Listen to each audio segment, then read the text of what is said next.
नारायण नारायण नारायण बोल चेतन नारायण बोल। नारायण नारायण नारायण बोल चेतन नारायण बोल। नारायण बोल न लाई नारायण बोल न लाई साही दैन मोन। नारायण नारायण नारायण बोल।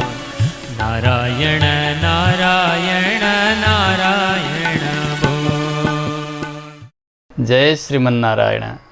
ओम तत्संयोरावृणीमहे गातुं यज्ञाय गातुं यज्ञपतये दैवी स्वस्तिरस्तु नः। स्वस्तिर्मानुषेभ्यः ऊर्ध्वं जिगातु भेषजं सन्नो अस्तु द्विपदे सञ्चतुष्पदे। ओम शान्ति शान्ति शान्तिः। लक्ष्मीनाथसमारम्भां नाथयामुनमध्यमाम् अस्मदाचार्यपर्यन्तां वन्दे गुरुपरम्पराम्। मौद्गल्यवंशं सुलभं सुशीलं रामानुजार्यस्य मताश्रयन्तं श्रीमत्सुखाचार्यकृपैकभाजं श्रीदेवकीनन्दनवर्यमीडे। सर्वमङ्गलमाङ्गल्यं सर्वोपद्रवनाशनं वन्दे रामानुजार्यस्य नित्यं पादाम्बुजद्वयम्। तत्त्वेन यश्चिदचिदीश्वर तत्स्वभाव भोगापवर्गतदुपाय गतिरुदारः। सन्दर्शयन्निरमिमीतपुराणरत्नं तस्मै नमो मुनिवराय पराशराय। मेघश्यामं पीतकौशेयवासं श्रीवत्साङ्कं कौस्तुभोद्भासिताङ्गं पुण्योपेतं पुण्डरीकायताक्षं विष्णुं वन्दे सर्वलोकैकनाथम्। हरिनारायण दुरितनिवारण परमानंद परमपुरुषोत्तम भक्तजनप्रिय पंकजलोचन नारायण तव दासोऽहं। श्रीनारायण तव दासोऽहम्। अखिलहेय प्रत्यनीक कल्याणैकतान श्वेतर समस्त वस्तु विलक्षण अनंत ज्ञानानंदैक स्वरूप परात्पर परब्रह्म परमेश्वर भगवान श्री हरि नै परतत्व हुनुहुन्छ भनेर सम्यक प्रतिपादन गर्ने पुराण, जसलाई पूर्वाचार्यहरूले पुराण रत्नको संज्ञा दिनुभएको छ, श्री विष्णु पुराणको क्रमबद्ध चिन्तन गर्दै गर्दै हामी आइरहेका छौँ। हामीले अघिल्ला श्रृङ्खलाहरूमा श्रवण गर्यौँ श्री पराशर महर्षिले मैत्रेय ऋषिको जिज्ञासा अनुसार भगवानको पारम्यलाई बताउनका निमित्त समष्टि सृष्टिको वर्णन गर्नुभयो। ओहो, कति दया परमात्मामा। महाप्रलयका समयमा जड जस्ता बनेका हामी जस्ता अनन्त जीवात्माहरू प्रभुको दृष्टि परेको थिएन र उहाँको कृपा बनेको थिएन भने यति सुन्दर शरीर, विवेक, इन्द्रिय केही नै नमिल्ने रहेछ, जुन शरीरबाट मोक्ष साधना गर्न सकिन्छ। यो सबै प्रभुले कृपा गरिदिनु भएको रहेछ भनेर भगवानको दयालाई जान्नका लागि, नजिकबाट अनुभव गर्नका निमित्त उपयुक्त हुने प्रसङ्ग समष्टि सृष्टि। त्यस पछाडि ब्रह्माजीलाई भगवानले आज्ञा दिनुभयो। ब्रह्माले गरेको सृष्टिलाई व्यष्टि सृष्टि अथवा सद्वारक सृष्टि भनेर बताइन्छ। त्यो सृष्टिको वर्णन गरिरहनु भएको छ। हामीले अघिल्लो श्रृङ्खलामा श्रवण गर्यौँ देवता, मनुष्य, तिर्यक, स्थावर यिनीहरू कसरी कसरी भएर यिनको विभाग कसरी भयो। आज मैत्रेय ऋषिले सोध्नुहुन्छ, प्रभु अर्वाक् श्रोतास्तु कथितो भवता यस्तु मानुषः ब्रह्मन् विस्तरतो ब्रूहि ब्रह्मा तमसृजति यथा। सबै योनिहरूमध्ये मोक्षका लागि अत्यन्तै सुलभ, सुकर अनि सम्भावना बोकेको शरीर भनेको मनुष्य देह। यसबाट नै मोक्ष साधना गर्न सक्दछ जीवले। त्यसकारणले यसको महत्त्वलाई जानेर मैत्रेयले भन्दै हुन्छ, प्रभु हजुरले अर्वाक स्रोत भनेर यो मानुष योनिलाई बताउनु भयो नि, यसको विस्तारपूर्वक सृष्टि प्रक्रियालाई सुन्ने मलाई इच्छा छ।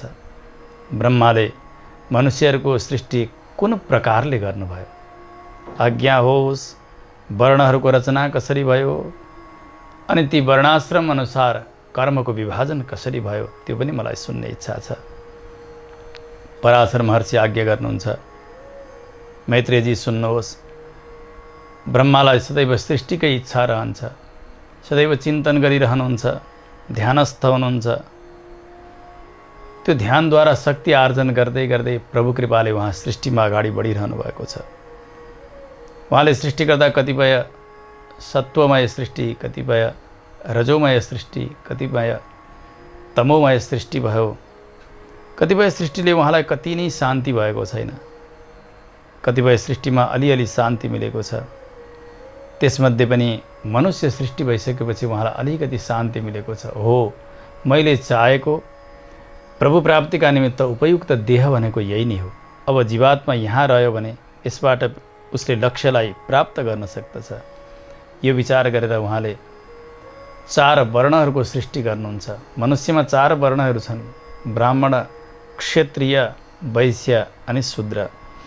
ब्राह्मण, क्षत्रिय, वैश्य, शूद्राश्च द्विजसत्तम, पादोरुवक्षस्थलतो मुखतश्च समुद्गताः।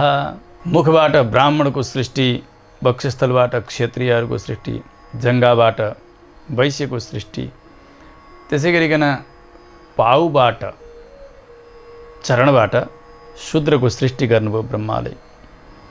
अब यिनीहरूको सृष्टिको स्थान अनुसार स्वभावमा पनि केही उच्चता निचता अवश्य पनि छ, कर्ममा पनि त्यसै प्रकारको तारतम्यलाई सम्झनु पर्दछ।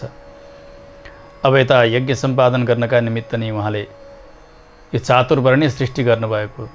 चातुर्वर्ण्य भनेको चतुर्वर्ण प्रधान भएको सृष्टि। ब्राह्मण, क्षत्रिय, वैश्य, शूद्र यी 4 मिलेको सृष्टि गर्नुभयो। भगवानले गीतामा पनि यही बताउनु भएको छ, चातुर्वर्ण्यम मया सृष्टम गुण कर्म विभागसह। गुण र कर्मको विभाग अनुसार मैले 4 वर्णको सृष्टि गरेको छु। मनुष्यहरू चतुर्वर्ण प्रधान हुन्छन् भनेर यहाँ पनि बताउनु भयो। यज्ञहरूको पनि सृष्टि गर्नुभएको छ र यो मनुष्यको पनि सृष्टि भयो। अब यही यज्ञद्वारा यिनीहरूको कल्याण हुन्छ, लोकको कल्याण हुन्छ भनेर ब्रह्माजीले चिन्तन गर्नुभएको छ। विचार गर्नुभयो, यज्ञैः आप्यायिता देवा वृष्ट्युत्सर्गेण वै प्रजाः आप्यायन्ते धर्मज्ञ यज्ञाः कल्याण हेतवः। पराशरले बताउनुभयो, मैत्रेय यज्ञ नै कल्याणका कारणहरू हुन्। यज्ञ भयो भने सर्वत्र मङ्गल हुन्छ। स्वस्ति प्रजाभ्य परिपालयन्तां न्याय्येन मार्गेण महिं महिषाः गोब्राह्मणेभ्यः शुभमस्तु नित्यं लोकाः समस्ताः सुखिनो भवन्तु। यस प्रकारको आशीर्वाद जो दिइन्छ, कामना गरिन्छ, यसमा गाई र ब्राह्मणको प्रधानता बताइएको छ। गाई पनि यज्ञका निमित्त, ब्राह्मण पनि यज्ञका निमित्त। गाईबाट मिल्ने जो पञ्चगव्य, घिउ आदि गरेका पदार्थहरू हुन्, यी सबै यज्ञमा विनियोग हुन्छन्। त्यस्तै प्रकारले ब्राह्मणमा वेद प्रतिष्ठित भएर रहेका हुन्छन्। त्यसकारणले यो मन्त्र अनि ती हवि यी दुवैको संयोजनद्वारा यज्ञ सम्पन्न हुन गयो भने यज्ञबाट सर्वत्र मङ्गलै मङ्गल हुन्छ। भगवान श्री गीताचार्य अर्जुनलाई सम्झाउनुहुन्छ श्रीमद् भगवद् गीतामा, अन्नाद् भवन्ति भूतानि पर्जन्यात् अन्न सम्भवः यज्ञाद् भवति पर्जन्यः यज्ञः कर्म समुद्भवः कर्म ब्रह्मोद्भवं विद्धि ब्रह्माक्षर समुद्भवम्। यहाँसम्म बताउनुहुन्छ कि अन्ना हुनका निमित्त पहिले यज्ञ चाहिन्छ। अन्न नभइकन भूत प्राणीहरूको सृष्टि हुँदैन, किनभने जीवन रहन्छ अन्नद्वारा। त्यसकारणले अन्नात् भवन्ति भूतानि, भूत प्राणीहरू अन्नबाट बन्दछन्।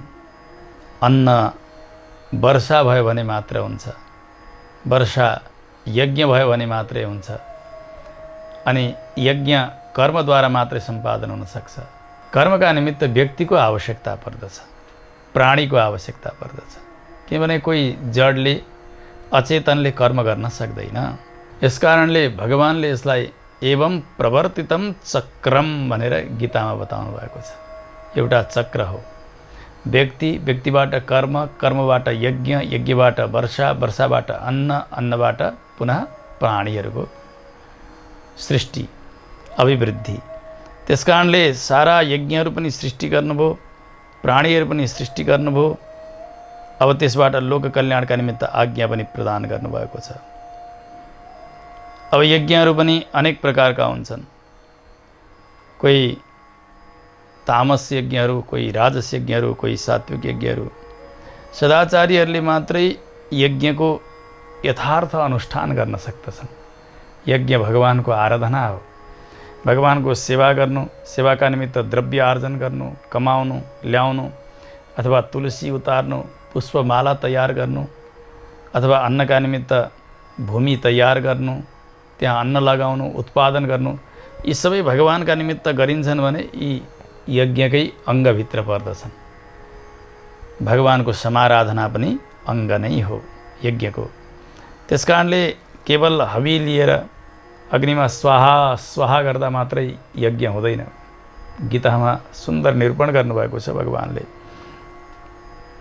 कसैले स्वर्गका निमित्त यज्ञ गर्दछन्, कसैले यहाँका सुखका निमित्त गर्दछन्। स्वर्गापवर्गौ मानुष्यात् प्राप्नुवन्ति नरा मुनि यच्चाभिरुचितं स्थानं तद्यान्ति मनुजा द्विज। व्यक्तिले जस्तो रुचि गरेको हुन्छ। कसैलाई स्वर्गमा तृप्ति मिल्दछ, कसैलाई मोक्षसम्म चाहिएको हुन्छ, कसैले संसारकै सुखमा आफू तृप्त भएर रहन्छ। त्यसकारणले उसको स्वभाव अनुसार उसको प्रवृत्ति हुन्छ। जस्तो प्रवृत्ति हुन्छ त्यस्तै प्रकारको कर्म सम्पादन हुन्छ र त्यो कर्मले त्यस्तै नै फल प्रदान गर्दछ। त्यसकारणले चाहे स्वर्ग चाहेको होस्, चाहे संसारको सुख चाहेको होस्, चाहे मोक्ष चाहेको होस्, जस्ता प्रकारको अधिकारी भए पनि उसले कर्ममै प्रवृत्त हुनुपर्दछ। जसको हृदय अत्यन्तै शुद्ध भएको छ, कर्मानुष्ठानले गर्दा, आचारले गर्दा कुनै प्रकारको विकार अब हृदयमा रहेको छैन, त्यस्ता पवित्रात्मा व्यक्तिहरू शुद्ध मनद्वारा भगवान सर्वेश्वर श्रीहरिको कैंकर्य प्रधान कर्महरू गर्दछन्, जसलाई महायज्ञ भनेर बताइएको छ। शुद्ध ज्ञानम प्रपश्यन्ति विष्णुआख्यम तेन तत्पदम। त्यस्ता महात्माहरूको लक्ष्य भनेको केवल भगवानको सेवा मात्र रहन्छ। भगवान मिल्नुहोस् यसका निमित्त अथवा भगवान प्रसन्न रहनुहोस् यसका निमित्त मात्र उहाँहरूले कर्म गर्नुहुन्छ। यो गर्ने पनि भगवान हुनुहुन्छ, गराउने पनि भगवान हुनुहुन्छ। यी गर्नका लागि तयार भएका सम्पूर्ण उपकरणहरू पनि भगवानकै कृपाले मिलेका हुन्। त्यसो भएको हुनाले भगवान नै त्यहाँ पनि व्याप्त भएर रहनुभएको छ। ब्रह्मार्पणम ब्रह्म हविः ब्रह्माग्नौ ब्रह्मणाहुतम ब्रह्मैव तेन गन्तव्यम ब्रह्म कर्म समाधिना। गीतामा बताए अनुसारले त्यो हविद्रव्य, त्यहाँ प्रयोग गर्ने सुरो, चरु आदि गरेका सामग्रीहरू यजमान होस् अथवा अग्नि हुन्, यी सबै नै ब्रह्मस्वरूप हुन्। सर्वत्र भगवान व्याप्त भएर रहनुभएको छ। यस प्रकारको चिन्तन प्रारम्भ गर्नुहुन्छ उहाँहरूले र भगवत प्राप्तिका निमित्त, भगवान मुखोल्लासका निमित्त, भगवान प्रसन्न भए मलाई पुग्यो, अब मलाई संसारको कुनै प्रकारको कामना छैन, न स्वर्गको कामना छ, न संसारको सुखको कामना छ भनेर यसरी सेवा बुद्धिद्वारा उहाँहरू लाग्नुहुन्छ। भगवानलाई नै प्राप्त गर्नुहुन्छ उहाँहरूले। दुई प्रकारका कर्ममा आफू कर्ता होइन भन्नका लागि प्रक्रियाहरू बताइएका छन् शास्त्रमा। विशेष गरिकन श्रीमद् भगवद् गीतामा एउटा त सम्पूर्ण यी प्रकृतिद्वारा गराइएका कर्महरू, यी सम्पूर्ण कर्तृत्व प्रकृतिमा नै छ अथवा यो प्रकृतिका गुणहरूद्वारा नै यो कर्महरू बनिरहेको छ भनेर कर्तृत्वको त्याग प्रकृतिका गुणहरूमा गर्ने। अर्को एउटा प्रक्रिया छ, भगवान सर्वेश्वर नै गर्दै हुनुहुन्छ, गराउँदै हुनुहुन्छ। त्यसकारणले कर्तृत्व भगवानमा छ। म कर्ता होइन, कर्ता भगवान।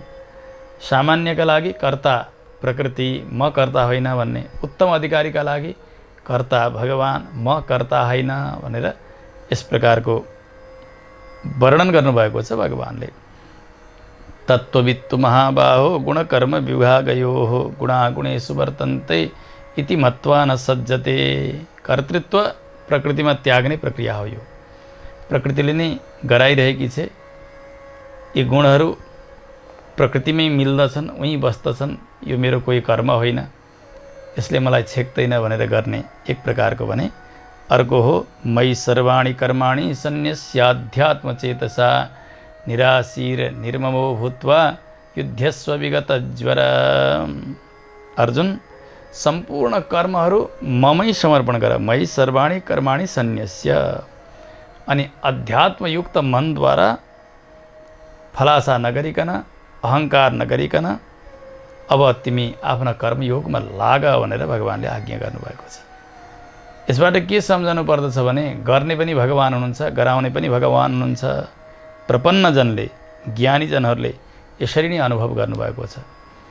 श्री भाष्यकार रामानुज स्वामीजीले यस श्लोकको भाष्य गर्दै बताउनुहुन्छ गीतामा, स्वकीयेन आत्मना कर्त्रा स्वकीयैः एव करणैः स्वाराधनैक प्रयोजनाय परमपुरुषः सर्वेश्वरः सर्वशेषी स्वयमेव स्वकर्माणि कारयति। यस प्रकारको अनुसन्धान गर्ने। यो भनेको के हो भने आफ्नै अधीनमा भएको कर्ता जो आत्मा छ, जीवात्मा छ, त्यसद्वारा भगवानले आफ्नो कैंकर्य गराउनुहुन्छ। कसरी भन्दा स्वकीयैः एव करणैः, उसकै करणद्वारा, उसकै इन्द्रियहरूद्वारा, उसकै अङ्ग प्रत्यङ्गद्वारा नै कर्म गराउनुहुन्छ। जीवात्मा नै आफ्नो वस्तु हो भने जीवात्माका अङ्ग प्रत्यङ्ग शरीर यो सबै भगवानकै हुन्। त्यस कारणले आफ्नै उपकरणहरूद्वारा आफ्नै आराधनाका निमित्त जो परम पुरुष हुनुहुन्छ, सर्वेश्वर हुनुहुन्छ, सर्वशेषी हुनुहुन्छ, सबैका मालिक हुनुहुन्छ, उहाँ स्वयं नै आफ्नो कैंकर्य गराउँदै हुनुहुन्छ भन्ने चिन्तन गर्नुहुन्छ महात्माहरूले। उपनिषदले बताउनु भएको छ, तेन बिना तृणाग्रम अपि न चलति। भगवानको इच्छा बिना एउटा झारको पात पनि हल्लिँदैन। ईश्वर इच्छा नै त्यहाँ मूल कारण हुन्छ जसरी। त्यसकारणले त्यस्ता विशुद्ध आत्मा जसको मन अत्यन्तै निर्मल बनिसकेको छ, केवल भगवत सेवाका निमित्त कैंकर्य गर्नुहुन्छ, उहाँहरूले यही नै चिन्तन गर्नुहुन्छ, भगवान स्वयं आफै गर्दै पनि हुनुहुन्छ, गराउँदै पनि हुनुहुन्छ। यस प्रकारको कर्तृत्व त्यागको सुन्दर प्रक्रियालाई यहाँ बताउनु हो। म कर्ता होइन, कर्ता त भगवान हुनुहुन्छ भनेर। जब कर्ता होइन भने ऊ भोक्ता पनि हुँदैन। व्यक्तिले केही गर्दछ, गरिसकेपछि त्यो कर्मफल भोग्नु पर्दछ। जब गर्दै गरेन भने त्यो कर्मफलले उसलाई बाँध्दा पनि बाँध्दैन, उसलाई बाध्यता पनि रहँदैन। त्यस पछाडि यहाँ कालको वर्णन गर्नुभएको छ, जो पहिले मैले बताएको थिएँ मैत्रीय, भगवानको एउटा अंश हो काल पनि। भगवान कालका पनि अन्तर्यामी भएर रहनुहुन्छ। तर यो कालका अधीनमा भएका व्यक्तिले के गर्नुपर्ने हो, के नगर्नुपर्ने हो त्यो कुरा थाहा पाउँदैन। सपातयति अघम घोरम अल्पम अल्पाल्पसारवत, जो अत्यन्तै अल्प बुद्धि भएका छन्, अल्पसार भएका छन् हो, ती सबैलाई यो कालले पापमय स्थानमा पुर्याइदिन्छन्। भनेको अधम अधम योनिमा जन्म दिलाउँछन्। त्यसकारणले सामान्यलाई अविद्याद्वारा लोभको उत्पत्ति हुन्छ। त्यो लोभबाट राग पैदा हुन्छ। राग कस्तो हो? प्राचीन वासनाजनित तद अनुभूषा रूपो रागः। प्राचीन जो वासना छ, पहिले व्यक्तिले कर्म गर्दछ, कर्म त तत्कालै नष्ट भएर रहेको हुन्छ। त्यस पछाडि त्यो कर्म एक वासनाका रूपले उसमा रहेको हुन्छ, त्यो बीज हुन्छ हो। त्यो प्राचीन जो वासना हो, त्यसबाट पैदा भएको तद अनुभूषा, त्यो भोग भोग्ने जो इच्छा हो, त्यो इच्छालाई नै यहाँनिर राग भनेर बताइएको छ।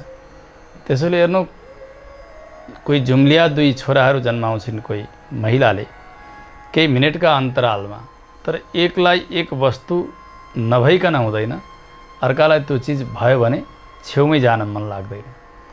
किन त्यस्तो भयो त भन्दा त्यो रागकै कारण। राग कस्तो भएको छ? त्यो वासनाबाट पैदा भएको छ। त्यो वासना कसरी आएको छ पहिले जस्तो भोग गरेको छ त्यसकै कसका रूपले त्यो वासना रहेको छ। हो त्यही वासनाका बलमा उसलाई त्यहाँनेरि राग पैदा हुने हो, भोग्ने इच्छा हुने हो। हामी भन्दाखेरि ओहो कति सुन्दर वासना आयो भन्छौँ हामी। वासना होइन, त्यो वासः, वास भनेको सुगन्ध, गन्ध मात्र आउँछ। वासना त यहाँभित्र हृदयमा रहेको हुन्छ, आत्माका साथ रहेको हुन्छ। यसबाट उसले त्यो चिजलाई ग्रहण गर्नका लागि व्यग्रता देखाउँछ यदि उसका लागि अनुकूल छ भने। अब कसैलाई त्यही गन्ध फेरि अत्यन्तै हानिकारक हुन्छ, ओहो त्यसलाई थाहा पाउने बित्तिकै ऊ त्यहाँबाट भाग्दछ। कसैलाई त्यही चिज अत्यन्तै प्यारो लाग्दछ। यो कसरी हुन सक्यो भन्दा त्यही वासनाका कारणले हुन लाग्यो। त्यस कारणले सामान्य जो व्यक्तिहरू छन् अविद्याद्वारा लोभलाई उत्पन्न गर्ने राग पैदा हुन्छ उनीहरूमा। पहिले त्यो राग अनुसार नै अब फेरि लोभ अगाडि बढ्दै बढ्दै जान्छ। त्यो राग पनि पुरुषार्थको विघातक हो। जब व्यक्ति अत्यन्तै रागिलो स्वभावको छ भने उसले साधना कसरी गर्ने थाहा पाउँदैन, अब कसरी आफ्नो उन्नति हुन्छ त्यो कुरा थाहा पाउँदैन। केवल उसले पूर्व जन्ममा जस्तो जस्तो भोग गरेको छ त्यही खोज्दै खोज्दै हिँड्न सुरु गर्दछ। त्यसबाट कसैलाई सिद्धि मिल्दैन, शान्ति मिल्दैन। त्यसकारण यस्ता प्रकारका प्राणीहरू जो बताइयो 4 प्रकारका वर्ण, ब्राह्मण, क्षत्रिय, वैश्य र शूद्र, उनीहरूको स्वभाव अनुसार त्यसमध्ये ब्राह्मण सत्वगुण प्रधान हुन् किन मुखबाट सृष्टि भएका। त्यस्तै प्रकारले वक्षस्थलबाट सृष्टि भएका क्षत्रियहरू रजोगुण प्रधान हुन्छन्। जङ्गाबाट सृष्टि भएका वैश्यहरू रजोगुण र तमोगुण मिलेका हुन्छन्। अनि शरणबाट सृष्टि भएका शूद्रहरू तमोगुण प्रधान हुन्छन्। यो उनीहरूको प्रकृति हो। अब त शान्ति छैन, यता कुद्छन् उता कुद्छन्। तासु क्षीणास्वशेषासु वर्धमाने च पातके द्वन्द्वाभिभवदुःखार्तास्ता भवन्ति ततः प्रजाः। सबै अत्यन्तै कम शक्ति भएका अनि पातकमा लाग्ने, पातक भनेको पापमा लाग्ने व्यक्ति बुद्धि कम भएपछि, अत्यन्तै रागात्मक स्वभाव भएपछि अनि उसले नगर्ने काम गर्न प्रारम्भ गर्ने हो। पाप त्यहाँबाट नै बन्ने हो। अब त यिनीहरूलाई सुख मिल्छ, कहिले कहिले दुःख मिल्दछ, त्यसले आत्तिन्छन्। दुःख जब मिल्न थाल्यो अब सुखका निमित्त कता कता दौडिन्छन्। किनभने अनात्म वस्तुमा कहिल्यै सुख भने छँदै छैन। हामीले पहिलेबाट सुन्दै आएका छौँ। सुख भनेको आत्माको नाम हो। त्यो आत्मा, त्यो चैतन्य घन, त्यसलाई प्राप्त गरिसकेपछि व्यक्तिले बाहिरका सारा द्वन्द्वहरूलाई, सुख दुःख, लाभ हानि, ताप शीत, यी सबै चिजलाई सहन गर्न सक्दछ। त्यसले कोही असर गर्दैन। जब त्यो आनन्द छोड्यो अनि बाहिर आनन्द छ भनेर शरीरमा अनि विषयमा आनन्द खोज्दै खोज्दै हिँड्यो भने त्यो अझै दुःखी हुँदै जान्छ, अझै दुःखी हुन्छ। अब आफ्नो दुःख निवृत्तिका निमित्त त्यस्ता अज्ञानी मनुष्यहरू सृष्टिका प्रारम्भमा अब दौडिन सुरु गर्छन्। ततो दुर्गाणी तास चक्रुः, आफू बस्नका लागि एउटा दुर्ग जस्तो बनाएर बस्दछन्। त्यसै गरी कोही खेत तयार गर्छन् अन्नका लागि, अनि त्यहाँ पर्वतका गुफामा गएर बस्दछन्।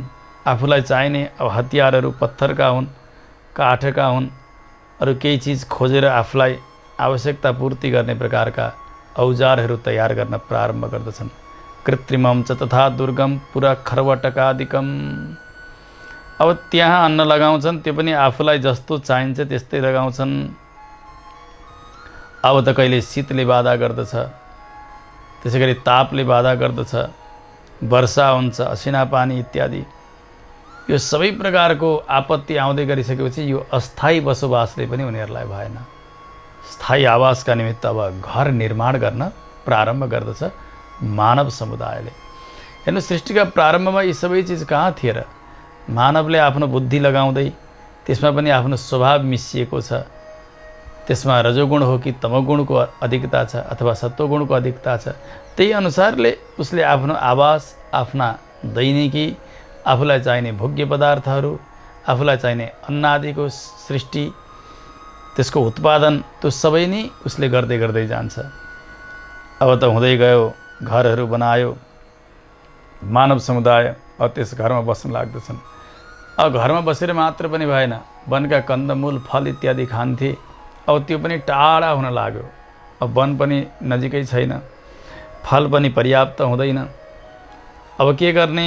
अब आफू बाँच्नका निमित्त अन्न उत्पादन गर्नु पर्यो भनेर कृषि प्रारम्भ गर्दछ उसले। जस्तो साधन छ, जे मिल्दछन्, त्यसैले कृषिका प्रारम्भमा आफ्ना ती पत्थरका हतियारहरू भए, काठका हतियारहरू प्रयोग गरिएका इतिहासहरू हामीले पढ्दछौँ, जसलाई प्रस्तर युग भन्दछन्, ढुङ्गे युग भनेर पनि बताइन्छ। त्यो स्थितिमा मानव समुदाय छ।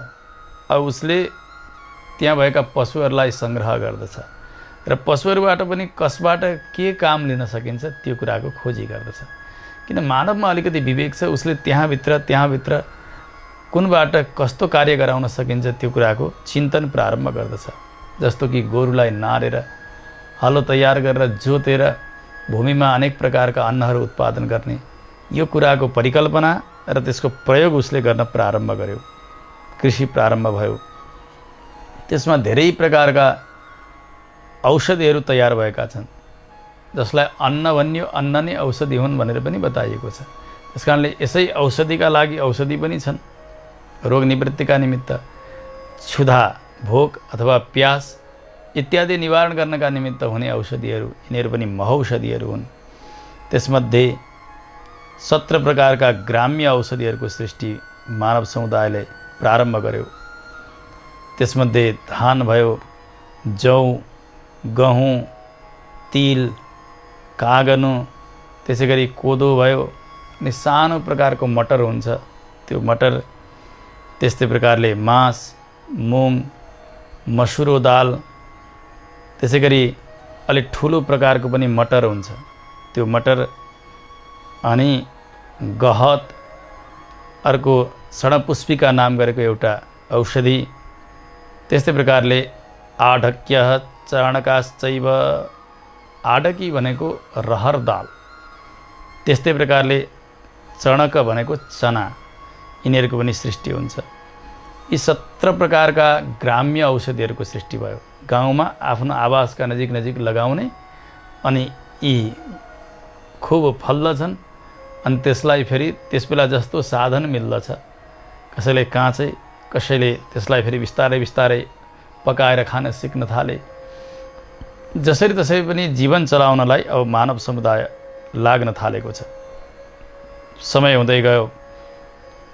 त्यस पछाडि कतिपय ग्राम्य औषधिहरू, कतिपय वन्य औषधिहरू, तिनीहरूद्वारा त्यो यज्ञको लागि आवश्यक पर्ने जति पनि पदार्थहरू छन्, अन्नहरू छन्, औषधिहरू छन्, तिनीहरूको सृष्टि गर्न प्रारम्भ गर्दछ। अघि नै बताइयो, कोही सत्वगुण प्रधान मनुष्यहरू, कोही रजोगुण प्रधान, कोही तमोगुण प्रधान मनुष्यहरू छन्। यसमा पनि उनीहरू आफ्ना स्वभाव अनुसार, आफ्ना गुण अनुसार उत्तम कर्मका लागि, मध्यम कर्मका लागि, अधम कर्मका लागि आफै आफ्नो समुदाय छुट्टिँदै जान्छ। अनि त्यही अनुसारको कर्म गर्दै जान्छन्। अब यज्ञका निमित्त लाग्ने यी ब्राह्मण समुदाय, यिनीहरू मन्त्रका लागि अनि द्रव्यका लागि, औषधिका लागि अनेक प्रयास गर्दछन्। यहाँ 14 प्रकारका यज्ञीय औषधिहरू भनेर जो बताइयो, त्यसका नामहरू पनि बताउनु भएको छ। जस्तो कि धान यज्ञमा प्रयोग गरिन्छ, धानबाट बन्ने चामल, त्यसबाट चरु तयार हुन्छ, त्यसैबाट पायस तयार हुन्छ, अरू पुरोडासहरू पनि तयार हुन्छन्। त्यस्तै प्रकारले जौ भयो, मास भयो, अनि गहुँ भयो, त्यस्तै प्रकारले सानो धान हुन्छ त्यो भयो, तिल भयो, कागनु भयो, गहत भयो। त्यस्तै प्रकारले सामा पनि यज्ञमा प्रयोग हुन्छ। निवार, जसलाई निवारो भनिन्छ, त्यो पनि। अनि वनतिल अनि बाजरा नाम गरेको एउटा अन्न हुन्छ। त्यस्तै प्रकारले वेणु यव नाम गरेको हुन्छ। अनि मकै भयो। यी सामग्रीहरू सबै 14 प्रकारका यज्ञीय औषधिहरू, कुन यज्ञमा कहाँ कस्ता औषधिहरूको प्रयोग हुन्छ त्यो शास्त्रमा विधान पाइन्छ। अब वेदमा जुन प्रकारका यज्ञका लागि जस्ता औषधिहरूको प्रयोग गर्नु भनेको छ, अब बुद्धि भएका ती मनुष्यहरूले यी औषधिद्वारा यज्ञ प्रारम्भ गरिरहेका हुन्छन्। अब यहाँनिर यज्ञसहित औषधिहरूको अनि प्रजाहरूको वृद्धि गर्नका निमित्त ब्रह्माजी खूब लाग्नु भएको छ। एताश्च सहयज्ञेन प्रजानां कारणं परम परावरविद प्राज्ञास्ततो यज्ञान वितन्वते। सम्झनुभयो यी औषधिद्वारा यज्ञ हुन सकेदेखि फेरि खूब वर्षा अनि अन्नबाट भूत प्राणीहरूको धेरै वृद्धि हुने थियो भन्ने यसरी सोचेर उहाँले यज्ञको पनि अनेक विधानहरू बताउन लाग्नुभयो, यज्ञहरूको सृष्टि गर्नुभयो। यज्ञ स्वयंमा एउटा कर्म हो, भगवानको आराधना हो। यसबाट सबैलाई नै लाभ छ। भगवानले गीतामा पनि यही नै बताउनु भएको छ। सहयज्ञाः प्रजा सृष्ट्वा पुरोवाच प्रजापतिः अनेन प्रसविष्यध्वम् एष भोस्तुष्टकामधुक्। यहाँ प्रजापति भनेर साक्षात् भगवानलाई बताइएको हो। भगवानले यज्ञसहित प्रजाहरूको सृष्टि गर्नुभयो। प्रजा माने यहाँ मनुष्यहरूको सृष्टि गर्नुभयो र सृष्टिका प्रारम्भमा भन्नुभयो अनेन प्रसविष्यध्वम्, यसैबाट तिमीहरूले अभिवृद्धिलाई प्राप्त गर, यज्ञबाट नै। किनभने यज्ञ नै तिमीहरूका लागि इष्ट कामना प्रदान गर्नेवाला हो। एषः वह तु इष्ट कामधुक, जे चाहन्छौ त्यही नै प्रदान गर्नेवाला हो। त्यस कारणले यज्ञको सृष्टि र मनुष्यको सृष्टि साथसाथै भगवानले गर्नुभएको हो। र यज्ञका निमित्त आवश्यक वेदको सृष्टि पनि, यद्यपि भगवान वेद बनाउनेवाला हुनुहुन्न, तर पनि पूर्वकल्पमा लुप्त प्राय भएको भगवानमा निहित भएको वेद पुनः प्रकट गर्नुहुन्छ। यद्यपि वेद कोही व्यक्तिले बनाएको होइन, वेद अपौरुषेय भनेर वेदान्तले बताउनु भएको छ। त्यसो भएको हुनाले त्यस्तो नित्य वेदलाई प्रकट गर्नुहुन्छ भगवानले। अब यता यज्ञ, वेद र वैदिक मत, यी सबै चिजद्वारा सनातन धर्म टिकेको हुन्छ। अब यज्ञले के हुन्छ? यज्ञले वर्षा हुन्छ, वर्षा भएपछि अन्न हुन्छ, अन्नले प्राणीहरूको रक्षा हुन्छ। अब यज्ञ गर्नका लागि कर्म, कर्मका लागि पुनः मनुष्य, यो एक प्रकारको चक्र हो, यसरी चलि नै रहन्छ। यो चक्र यथोचित रूपमा चल्दै रह्यो भने लोकको कल्याण हुन्छ। जब यसमा विघ्न डाल्न सुरु गर्छ व्यक्तिले, त्यस पछाडि यो एक प्रकारको यो प्रक्रिया प्रणाली विच्छेद भइसकेपछि अनि अनेक प्रकारका उत्पातहरू जगतमा प्रारम्भ हुन्छ। त्यस कारणले यो चक्रलाई छेदन गर्ने पनि मनुष्य नै हो र यस अनुसारले चल्ने पनि मनुष्य नै हो। अरू कुनै प्राणीहरूले त्यसरी चल्न सक्दैनन्। यज्ञ पनि मनुष्यका लागि अनि यज्ञ फल पनि मनुष्यका लागि र यज्ञ अनुष्ठानका लागि आवश्यक शास्त्र पनि मनुष्यकै लागि हुन् भनेर हामीले सम्झनु पर्दछ। विदुरजीले आज्ञा गर्नुभयो, हे मैत्रेय, जसका चित्तमा पापै पाप भरिएको छ नि, हो त्यस्ता व्यक्ति भगवानको आज्ञा भए तापनि यज्ञमा लाग्दैनन्। येषां तु कालसृष्टोऽसौ पाप बिन्दुर महामुने चेतस्सु बवृदे चक्रुस्तेन यज्ञेषु मानसम्। जस्तो कि अलिकति बिउ राखिदियो भने त्यो जमिनमा पर्यो भने फेरि त्यो अङ्कुरित हुन्छ अनि बढ्दै बढ्दै बढ्दै बढ्दै हजारौँ बीज पैदा गर्दछ। त्यसले समर्थ भएपछि मानव तोरीको एउटा दानो छ, जमिनमा हामीले छरिदियौँ, त्यहाँबाट त्यो तोरीको बिरुवा पलायो, बढ्दै गयो, झाङ्ग्यो अनि धेरै कोसाहरू लागे, हजारौँ बीज पैदा गर्दछ एउटा तोरीका दानाले। त्यस्तै प्रकारले सृष्टिका प्रारम्भमा पूर्व वासनाजनित जो राग रहेको हुन्छ, त्यो वासनाका कारण उसमा त्यस प्रकारको इच्छा शक्ति हुन्छ। जस्तो भोग गरेको छ त्यस्तै प्रकारले यहाँ पनि भोग्न चाहन्छ। त्यो एउटा पापकै खण्ड हो। राग भन्नु पनि पाप हो, वासना भन्नु पनि पाप हो। पुण्यलाई पनि पाप भनेर शास्त्रले बताएका छन्, किनभने पुण्यले पनि छेकिदिन्छ। भगवत प्राप्तिका लागि, मोक्ष प्राप्तिका लागि बाधक हुन्छ पुण्य पनि। स्वर्ग आदि सुखमा जान्छ, त्यहाँ भोग भोग्यो, फेरि यहीँ नै खस्नुपर्छ, उसले फेरि जन्मनुपर्छ। त्यस कारणले पुण्यले पनि बाँधिदियो, पापले पनि बाँधिदियो। यसोसले ज्ञानीले र शास्त्रकारहरूले पुण्यलाई पनि पापकै कोटीमा राख्नुभएको छ, मोक्षका अघिल्तिर तुलना गर्ने हो भने।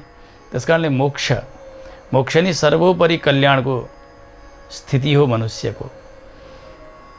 त्यस कारणले यहाँनिर जो पापको बिन्दु त्यो कर्म वासना त्यो मनुष्यमा रहेको छ, त्यो यदि पापको अंश त्यहाँ ज्यादा छ भने त्यो पाप बिन्दु यसरी बढ्दै जान्छ। चेतस्सु बवृद्धे चक्रुहु, बढ्दै बढ्दै बढ्दै मानौ त्यो ऐको तोरीको दानो ठुलो झाँगिने अवस्था, त्यहाँबाट हजारौँ बीज पैदा हुने अवस्था, त्यो अवस्थामा पुग्दछ।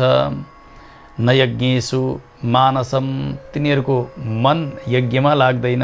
यज्ञ भनेको केवल हवि त्याग गरेर स्वाहा स्वाहा गर्नु मात्र होइन। पहिले पनि बताइयो, यज्ञ भनेको भगवत सेवाका निमित्त सामग्री जुटाउनु, त्यसका लागि द्रव्य आर्जन गर्नु, सम्पत्ति कमाउनु र भगवानका लागि विनियोग गर्नु, भगवानको सेवा गर्नु, त्यसले त्यो पनि यज्ञभित्र पर्दछ।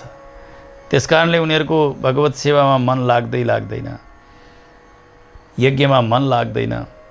अब त उनीहरू यज्ञको निन्दा गर्न प्रारम्भ गर्दछन्, वेदको निन्दा गर्न प्रारम्भ गर्दछन्, वैदिक मतको निन्दा गर्न प्रारम्भ गर्दछन्, नास्तिक हुन्छन्। अब त्यस्ता भगवत भक्त हुन्, त्यस्ता साधकहरू हुन्, तिनीहरूलाई देखेर उपहास गर्न प्रारम्भ गर्दछन्। किनभने तिनीहरूको त्यो पाप अब झाँगिँदै झाँगिँदै झाँगिँदै गएको छ भनेर जान्नु पर्दछ। दुरात्मानो दुराचारा बभुवु कुटिलाशयाः, प्रवृत्ति मार्गलाई छेदन गर्नेवाला छन्। निवृत्ति मार्ग भनेको त मोक्ष, मोक्षका निमित्त गरिने प्रपत्ति भक्ति आदि गरेका, जसमा कर्मफलको आशा नै गरिएको हुँदैन। त्यसमा त उनीहरू लागेनन्। स्वर्गादि सुखका निमित्त गरिने कर्ममा पनि पटक्कै लाग्दैनन् ती पापीहरू। उनीहरूको आशय भनेको यो हृदय अत्यन्तै कुटिल बनेको हुन्छ, दुराचारी हुन्छन्, उनीहरूको मन पनि अत्यन्तै दुष्ट बनेको हुन्छ। त्यसकारणले गुणअनुसार वर्ण व्यवस्था गर्नुभयो ब्रह्माले। जो सात्विक व्यक्तिहरू छन्, सत्वगुण प्रधान छन्, तिनीहरूलाई ब्राह्मण भन्ने नाम दिनुभयो। त्यसै गरी रजोगुण प्रधानलाई क्षत्रिय भनेर दिनुभयो। त्यसै गरी रजः र तमः मिसिएकालाई वैश्य भनेर दिनुभयो। अब केवल तमोगुणीलाई शूद्र भनेर बताइदिनु भयो।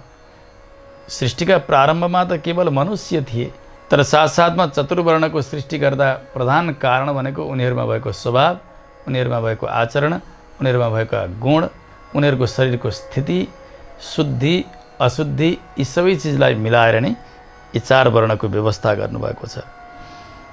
अब वर्णाश्रम धर्मकै आधारमा सनातन धर्म टिकेको छ। जस्तो कि एउटा घर हुन्छ, त्यस घरमा अनेक प्रकारका स्तम्भहरू लागेका हुन्छन्, पिलरहरू लागेर त्यो घर टिकेको हुन्छ। ती घरका पिलरहरू भत्काउँदै जाने भने त्यो घर लड्दछ। त्यस्तै प्रकारले सनातन धर्म भनेको वर्ण व्यवस्थामा टिकेको छ। ब्राह्मण, क्षत्रिय, वैश्य, शूद्र, चार वर्ण। त्यसै गरी आश्रमका पनि विभाजनहरू छन्, ब्रह्मचर्य, गृहस्थ, वानप्रस्थ र सन्यास। यी 8 नै एक सनातन धर्म रूपी मूल भवनका 8 पिलर जस्ता हुन् भनेर जान्नुपर्दछ। त्यसकारणले वर्ण व्यवस्थालाई सबैले मान्नुपर्छ। वर्ण व्यवस्था भनेको स्पर्शापर्श छुवाछुत होइन। छुवाछुत भनेको उसका आचरण अनुसारले, उसको स्वभाव अनुसारले हर व्यक्तिले हरसँग गर्न सक्दछ। तर वर्ण व्यवस्था भनेको विशुद्ध साधनाको र उसको स्वभावको कक्षालाई हेरेर र उसको उन्नति कसरी हुन सक्दछ, ऊ कुन कक्षाको हो, कसरी त्यसले पार लाग्न सक्दछ, त्यसकै निमित्त नै वर्ण व्यवस्था गरिएको हो। त्यसैले वर्णाश्रम व्यवस्था अत्यन्तै व्यावहारिक अनि परिणाममुखी हो। स्वयं भगवानले नै ब्रह्माजीद्वारा गराउनु भएको। ब्राह्मणहरू ब्रह्मकर्म गर्दै रहे, आफ्नो स्वभाव अनुसार, स्वरूप अनुसार साधनामा अघि बढे भने उनीहरूले प्राप्त गर्ने अत्यन्तै उत्तम स्थानहरू, त्यसै गरी अरूहरूले पनि प्राप्त गर्ने स्थानहरूको सङ्केत यहाँ गर्नुभएको छ। प्राजापत्यम ब्राह्मणानाम स्मृतम स्थानम क्रियावताम, जसले नित्य नैमित्तिक क्रियाहरू गर्नुभएको छ त्यस्ता ब्राह्मणहरू, यज्ञानुष्ठानहरू पनि गर्नुभएको छ।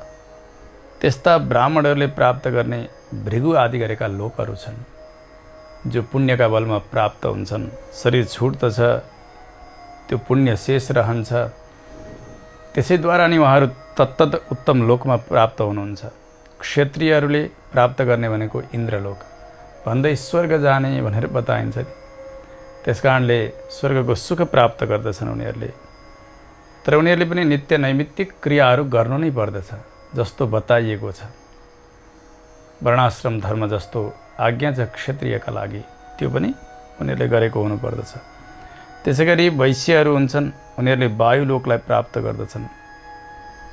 सेवापरायण जो शूद्रहरू हुन्छन्, उनीहरूले गन्धर्व लोकलाई प्राप्त गर्दछन्। आफ्नो धर्ममा रहनु पर्यो, आफ्नो व्यवस्थामा रह्यो भने यी सबैको गति हुन्छ। जस्तो कि ब्रह्मचारीहरू छन्, ब्रह्मचारी आश्रममा रहेर यथोचित धर्मको पालना गरेका छन् भने 88,000 ऊर्ध्वरेता मुनिहरूले जुन स्थानलाई प्राप्त गरेका छन् त्यही स्थानलाई उनीहरूले पनि प्राप्त गर्दछन्। वानप्रस्थीहरूले सप्तर्षि लोकलाई प्राप्त गर्दछन्। गृहस्थहरूका लागि भृगु आदि गरेका लोकहरू बताइएका छन्। सन्यासीहरूका लागि ब्रह्मलोक बताइएको छ। त्यहाँ गएर अत्यन्तै आनन्दको अनुभूति गर्दछन् उनीहरूले। जसले आत्मानुभव गरेका छन्, केवल आत्मसाधनाका निमित्त लागिरहेका त्यस्ता योगीहरू छन्, उनीहरूले कैवल्य मोक्षलाई प्राप्त गर्दछन्। योगिनाम अमृतम स्थानम स्वात्मसन्तोषकारिणाम एकान्तिनश्चदा ब्रह्मध्यायिनो योगिनश्च ये तेषां तु परमं स्थानं यत्तत् पश्यन्ति सूरयः। आत्मोपासना केवल जीवात्मा जो प्रत्येगात्मा जसलाई भनिन्छ त्यसकै साक्षात्कार गर्नका निमित्त नै साधना जसको बनेको छ। उनीहरूले मृत्यु उपरान्त पनि त्यो दिव्य लोकमा गएर त्यही आत्माको स्थितिलाई प्राप्त गर्दछन्। त्यही आनन्द हुन्छ, त्यही आनन्दको अनुभूति गर्दै एक कुनामा काहीँरहन्छन्। त्यो पनि अत्यन्तै सुखमय हुन्छ, मोक्ष नै हो त्यो पनि। तर सायुज्य मोक्षका अघिल्तिर त्यो आत्मानुभव अत्यन्तै सामान्य हुन्छ, त्यसकारणले त्यसलाई पनि हेय कोटीमा राख्नुभएको छ आचार्यहरूले। जो एकान्ती भक्तहरू छन्, भगवानका शरणापन्न छन्, ब्रह्ममा समाधिद्वारा ध्यानस्थ भएर रहेका छन्, त्यस्ता योगीहरू, त्यस्ता प्रपत्ति योगीहरू, भक्तहरू जो भक्ति योगको उत्तम कक्षामा पुगेका छन्, उनीहरूको साधना अन्तिम अवस्थासम्म ठिक रह्यो भने उनीहरूले प्राप्त गर्ने भनेको भगवानलाई हो। भगवानको दिव्य स्वरूपको दर्शन उनीहरूले गर्दछन् श्री वैकुण्ठमा, जसलाई नित्य विभूति भनेर बताइएको छ। त्रिपाद विभूति जसको नाम हो, जो अविनाशी लोक हो, त्यस्ता लोकमा गएर भगवानको नित्य प्रति दर्शन गरेर बस्दछन्, आनन्दमा डुबुल्की लगाउँदछन्। भक्ति योगमा अन्तिम अवस्थासम्म पनि भगवानलाई सम्झिरहनु पर्दछ। प्रपत्ति योग जसलाई शरणागति भनेर बताइन्छ, त्यसमा भने अन्तिममा त्यस्ता प्रपन्नले भगवानलाई सम्झन सकेनन् भने भगवानले त्यस्ता भक्तको याद गर्नुहुन्छ र उनलाई उत्तम गति प्रदान गर्नुहुन्छ। भगवान वराहले भूमिदेवीलाई यही नै आज्ञा गर्नुभएको छ। देवी स्थिते मनसि सुस्वस्थे शरीरे सति यो नरः धातु साम्ये स्थिते स्मर्ता विश्वरूपं च मामजम् ततस्तं म्रियमाणन्तु काष्ठपाषाणसन्निभम् अहं स्मरामि मद्भक्तं नयामि परमाङ्गतिम्। जसले बल रहँदै, शरीरमा शक्ति रहँदै, विवेकले काम गर्दै, स्वास्थ्य पनि ठिकठाक रहँदै मेरो भजन गरेका छन्, मलाई पुकार गरेका छन्, मेरो चिन्तन गरेका छन् भने त्यस्ता प्रपन्नजन अन्तिममा कफ वात पित्तले आक्रान्त भनेर ढुङ्गो जस्तो मुडो जस्तो भएर लडेका समयमा उनले मलाई सम्झन सकेनन् त के भयो? मेरो पनि त एउटा कर्तव्य हुन्छ नि। जुन भक्तले आजीवन मलाई सम्झेका छन्, मेरो भजन गरेका छन् भने उनलाई मैले सम्झनेछु, उनको भजन मैले गर्नेछु। त्यस्ता काठ जस्ता मुडो जस्ता शरीरमा पुगेका त्यस अवस्थाका त्यस्ता मेरा भक्तलाई म परम पद प्रदान गर्दछु। भगवानको यो आज्ञा छ। त्यसकारणले तेषां तु परमं स्थानं यत्तत् पश्यन्ति सूरयः। वेदले पनि यही बताउनु भएको छ। ओम तद्विष्णोः परमं पदं सदा पश्यन्ति सूरयः दिवीव चक्षुरा ततम्। नित्यप्रति भगवानको त्यो देदीप्यमान श्री विग्रहको दर्शन गर्नुहुन्छ। उहाँका मुक्तात्माहरूले, नित्यात्माहरूले भगवानको त्यो दिव्यात्म स्वरूपको दर्शन गर्नुहुन्छ, त्यो आनन्दमा डुबुल्की लगाउनुहुन्छ। वेदले यही नै बताउनु भएको छ। त्यसकारणले भगवत शरणागत चेतनले प्राप्त गर्ने भनेको सायुज्य मोक्ष हो। आत्मोपासकले प्राप्त गर्ने भनेको कैवल्य मोक्ष हो, जसलाई आफ्नै अनुभव मात्र मिलिरहेको हुन्छ। तर सायुज्य मोक्षमा भगवत अनुभव मिलेको हुन्छ। भगवत अनुभवका अघिल्तिर आत्मानुभव सामान्य भएको हुनाले हेय कोटीमा राखिएको छ। तर संसारमा हुने सुख अथवा ब्रह्मलोकसम्म हुने सुखभन्दा अत्यधिक सुख त्यो आत्मोपासनामा पनि छ। शास्त्रले यसरी बताउनु भएको छ, गत्वा गत्वा निवर्तन्ते चन्द्र सूर्यादयो ग्रहाः अद्यापि न निवर्तन्ते द्वादशाक्षर चिन्तकाः। जस्तो कि यी ग्रहहरू छन्, सूर्य चन्द्र आदि गरेका, जान्छन् अनि एक स्थानमा पुगिसकेपछि फेरि तिनीहरू फर्कन्छन्। अनि तत्त लोकमा प्राप्त हुने पुण्यात्माहरू पनि जहाँ जहाँ पुग्नुपर्ने हो त्यहाँ त्यहाँ पुग्छन्। त्यहाँको भोग सकिएपछि फेरि संसारमै जन्म लिन आउँछन्। तेतम भुक्त्वा स्वर्गलोकम विशालम क्षीणे पुण्य मर्त्यलोकम विशन्ति। भगवानले गीतामा यही नै आज्ञा गर्नुभएको छ। ब्रह्मलोकसम्म पुगेको जीवात्मा पनि फेरि जन्मका लागि आउँछ, परन्तु भगवानलाई प्राप्त गरिसकेपछि, त्यो श्रीवैकुण्ठलाई प्राप्त गरिसकेपछि कहिले पनि जीवात्माको पुनरावृत्ति हुँदैन। फेरि यहाँ उनले आउनु पर्दैन। त्यस्तो भगवत शरणागति मन्त्र, द्वादशाक्षरी मन्त्रका उपासकहरू, चिन्तकहरू भनेर यहाँ बताइएको छ। यो एउटा उपलक्षण हो। जो व्यापक मन्त्रहरू छन्, भगवानका मन्त्रहरू, ती अष्टाक्षरी हुन्, अष्टादशाक्षरी हुन्, द्वादशाक्षरी हुन्, षडाक्षरी हुन्। यिनी मन्त्रहरू जो भगवानलाई नै परतत्व बताउँदछन् हो, त्यस्ता मन्त्रका अनुष्ठाताहरू, विधिसँग भगवानका शरणमा परेका त्यस्ता चेतनहरू, उनीहरूले फेरि कहिल्यै संसारमा जन्मनका लागि आउनै पर्दैन। त्यसकारणले सबैभन्दा उत्तम स्थिति भनेको त त्यो हो कि भगवत शरणागति होस् व्यक्तिको, त्यसैबाट उसको मोक्ष हुन्छ। त्यो उत्तम पुरुषार्थ भनेको त्यही नै हो। त्यही उत्तम पुरुषार्थ साधन गर्नका निमित्त नै ब्रह्माले हामीलाई मनुष्य देह प्रदान गर्नुभएको हो। केवल कमाना खाना पाखानाका लागि मात्र हामीलाई यो शरीर मिलेको होइन। यो त पशुले पनि त गरेको छ नि। शरीर प्राप्त गरिसकेपछि भगवानको बन्नु पर्यो, भगवानलाई चिन्नु पर्यो, अनि भगवानलाई प्राप्त गर्नका लागि प्रयास गर्न पर्यो। यही कुरा नै सारा पुराणहरूले, सम्पूर्ण शास्त्रहरूले, ऋषिहरूले सबैले नै सम्झाइरहनु भएको हुन्छ। मैत्रेय ऋषिलाई सम्बोधन गर्दै भन्नुभयो, हे मैत्रेय, जो यसका विपरीत छन्, जो भगवानका निन्दक छन्, भक्तका निन्दक छन्, त्यसै गरी शास्त्रका निन्दक छन् नि हो, त्यस्ता हिंसा स्वभाव भएका पापीहरू, जो अर्काका शरीरद्वारा आफ्नो प्राण र आफ्नो स्वाद टिकाइरहेका छन् हो, त्यस्ता अपराधीहरूले नरक प्राप्त गर्दछन्। तामिश्रम अन्धतामिश्रम महारौरव रौरवौ असिपत्रवनम घोरम कालसूत्रमवीचिकम। तामिश्र, अन्धतामिश्र, महारौरव, रौरव, असिपत्रवन, त्यसै गरी कालसूत्र, अवीची आदि गरेका यस्ता डरलाग्दा नरकहरू छन्। व्यक्तिले जस्तो अपराध गरेको छ त्यही अपराध अनुसारको प्रायश्चित्त त्यहाँ हुन्छ, दण्ड प्राप्त गर्दछ।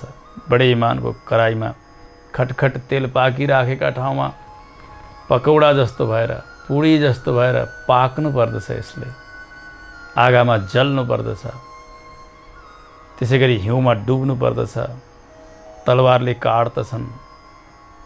यस्ता प्रकारका अनेक सजायहरू प्राप्त गर्दछन् तिनीहरूले जस्तो अपराध गरेका छन्। विनिन्दकानां वेदस्य यज्ञ व्याघातकारिणां स्थानमेतत् समाख्यातम् स्वधर्म त्यागिनश्चये। पराशर महर्षिले भन्नुभयो, विशेष गरिकन जसले वेदको निन्दा गर्दछन्, यज्ञमा विघ्न गर्दछन् हो त्यस्ता, अनि जसले आफ्नो वर्णाश्रम धर्मलाई त्यागेका छन् हो त्यस्ता पातकीहरूका लागि नै यी स्थानहरू हुन् भनेर जान्नु पर्दछ। नरक भनेको अपराधीहरूलाई सजाय दिनका निमित्तै तयार भएको हो। त्यहाँ दण्ड मात्र दिइन्छ खाली। त्यसकारणले यसको सार के हो भने मानव जीवन भगवत भक्तिका लागि, भगवत शरणागतिका लागि र भगवत सेवापरक कैंकर्यका लागि त्यस्ता कर्मका निमित्त मिलेको हो। त्यसै गरेर आफ्नो स्वरूपानुरूपी जीवन चलाउँदै गर्यो व्यक्ति सदाचारी बनेर भगवानमा भक्ति गर्दै गर्दै प्रपत्ति गर्दै गर्दै यो शरीर त्याग गर्यो उसले भने उसले त्यो मोक्ष प्राप्त गर्दछ।